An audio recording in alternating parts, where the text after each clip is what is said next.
Bendiciones con todos. Tema 305, las verdades de la palabra de Dios. Hoy, la Gran Comisión, parte 1, y utilizamos Mateo capítulo 28, versículo del 16 al 20, que dice lo siguiente. Entonces los 11 discípulos se fueron a Galilea, al monte donde Jesús les había ordenado, y cuando le vieron, le adoraron, mas unos dudaban. Y Jesús vino y les habló diciendo: Toda potestad me es dada en el cielo y en la tierra. Por tanto, id y enseñad a todas las naciones, bautizándoles en el nombre del Padre, y del Hijo, y del Espíritu Santo, enseñándoles que guarden todas las cosas que os he mandado. He aquí yo estoy con vosotros todos los días hasta el fin del mundo. Los evangelios enfatizan aspectos diferentes de esta comisión. Lucas limita a Jerusalén la aparición de resurrección y enfatiza el arrepentimiento y el perdón de pecados. Dice Lucas 24, del 46 al 48, lo siguiente: Y les dijo: así está escrito, y así fue necesario que el Cristo padeciese y resucitase de los muertos al tercer día, y que se predicase en su nombre el arrepentimiento y la remisión de pecados en todas las naciones, comenzando desde Jerusalén, y vosotros sois testigos de esas cosas. Hechos capítulo 1, versículo 8 dice: pero recibiréis poder cuando haya venido sobre vosotros el Espíritu Santo, y me seréis testigos a la vez en Jerusalén, en toda Judea, en Samaria y hasta lo último de la tierra. Lucas describe la promesa del poder de Jesús y su mandamiento de ir hasta los fines de la tierra. El Evangelio de Juan, Jesús les da a los discípulos el poder de perdonar o retener pecados. Escuche lo que dice Juan capítulo 20, versículo 23. A quienes remitieres los pecados, les son remitidos. A quienes se los retuvieres, se los son retenidos. Desde el principio, Mateo ha enfatizado la enseñanza de Jesús, el sermón del monte, en los capítulos 5 al 7. El ministerio de Jesús constituye la colección más grande de enseñanzas de Jesús en el Nuevo Testamento. Ahora, Mateo relata el último acto del ministerio de Jesús. En términos rabínicos, los discípulos han de bautizar, hacer discípulos y enseñar. Vemos en el libro de Hechos que la iglesia toma un papel evangélico, más orientado hacia el ministerio. Este papel es muy diferente al que hemos visto de los discípulos hasta ahora. ¿Por qué este cambio tan dramático y repentino? Pues seguramente por la resurrección de Jesús, sumado al encargo que les dio a sus seguidores de hacer discípulos de todas las naciones.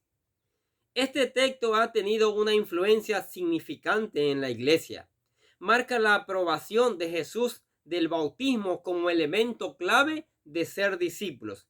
De esta manera, el bautismo se convierte en la norma para los cristianos. El bautismo nos da la fórmula trinitaria en el nombre del Padre y del Hijo y del Espíritu Santo, que la iglesia ha seguido a través de los siglos. Ahora, los 11 discípulos se fueron a Galilea, dice el texto, Mateo 28, 16. Mas los 11 discípulos se fueron a Galilea, al monte donde Jesús les había ordenado. 11 nos recuerda la traición de Judas. El número original de discípulos se relaciona con las 12 tribus de Judá y las 12 tribus de Israel, donde antes había 12 apóstoles, ahora hay 11. Lucas relata la restauración del número original con la elevación de Matías al apostolado. Eso podemos leer en Lucas capítulo 1, versículos del 12 al 26. Ahora, los discípulos se fueron a Galilea, dice el texto.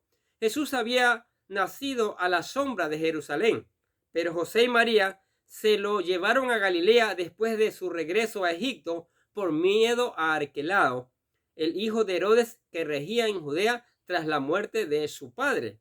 como vimos antes en Mateo capítulo 2, versículos del 22 al 23. Jesús, por lo tanto, se crió en una zona remota, lejos del templo.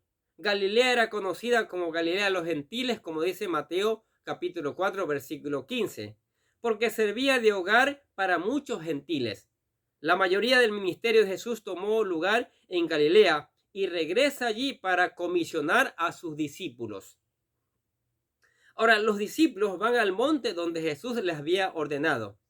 En este evangelio, cosas importantes pasan en las montañas. Por ejemplo, el sermón del monte, la última tentación, la transfiguración. No sabemos el nombre de esta montaña, pero su ubicación no es relevante. Su significado es más teológico que geográfico y demuestra la importancia en esta comisión. Jesús le dijo a María Magdalena y a la otra María: id, dad las nuevas a mis hermanos para que vayan a Galilea y allí me verán, como dice Mateo 28:10.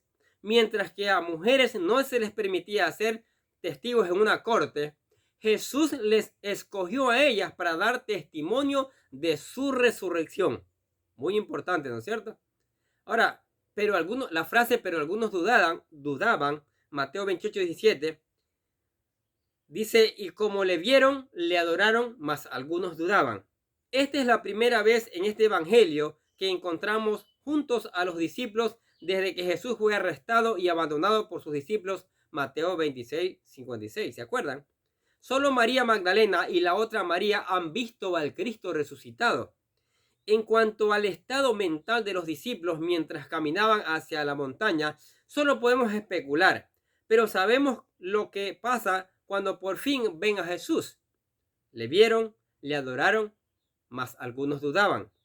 La palabra griega también significa vacilaron. No nos debe sorprender ninguna de las dos reacciones. Alabar o dudar o vacilar es de esperar que los discípulos alaben a Jesús.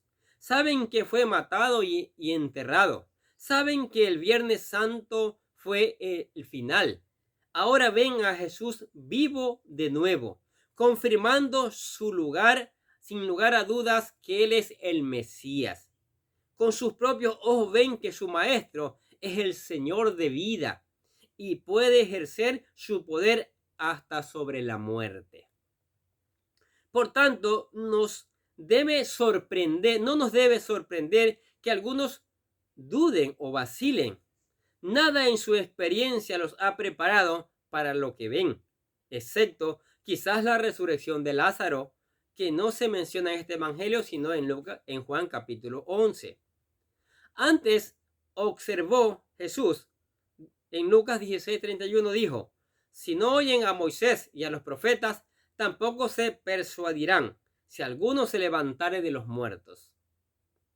Ahora, los propios discípulos de Jesús experimentan un rasgo de duda al ver a Jesús resucitado de la muerte.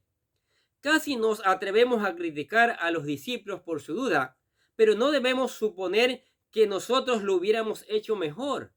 Jesús no les riñe, comprende su duda y, en vez, se dirige a su fe. Comprende su fragilidad, pero aún así les pide que sigan su obra.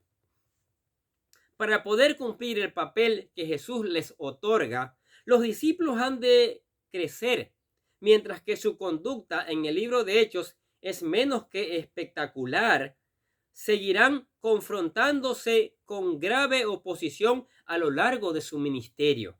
Cosecharán semillas que tomarán raíces, se multiplicarán, flotando a través de océanos sobre vientos de fe.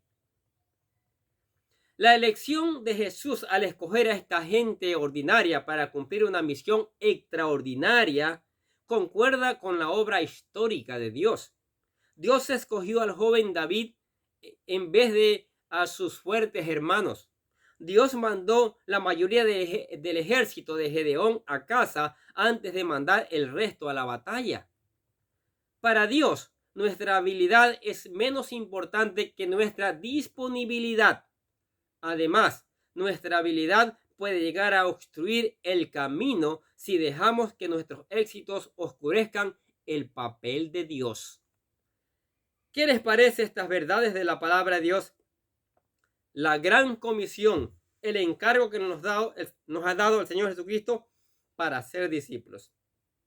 Tenemos que llevar esta palabra a otras personas, a todas las personas a nuestro alrededor. Ahora, a los confines de la tierra es muy fácil enviarla a través del Facebook, a través del WhatsApp, a través de tantas páginas que hay hoy en día. Pero tenemos que hacer discípulos. Tenemos que hacer discípulos. Y esa es la gran comisión que Dios le ha dado a sus hijos, a los obedientes, a los consagrados, a los que quieren que su reino se expanda, a los que quieren que las personas se salven. Si usted es una de esas personas que sigue a Cristo con todo su corazón, haga discípulos, predíquele la palabra de Dios, hágale conocer esta palabra a otras personas también, para que esas personas también le hagan conocer a otras personas y se haga una cadena de discípulos, una cadena de personas, enseñándole la palabra de Dios. Amén. Padre, te damos gracias por esta palabra, gracias por la oportunidad que nos has dado de predicar esta palabra, Señor. Gracias por tus bondades, por tus bendiciones. Gracias por la iglesia que tú formaste, donde nos educamos, donde nos preparamos para ser discípulos, Señor. Gracias por la familia. Gracias por los amigos. Gracias por los discípulos. Gracias te damos por todas las personas que escuchan la palabra de Dios, ¿sí? Que cada día se haga más grande el número de personas que hagan discípulos para gloria y honra de tu nombre. Por eso te damos gracias en el nombre de Jesús. Y los bendecimos a ustedes y les deseamos que tengan un día lleno de bendiciones.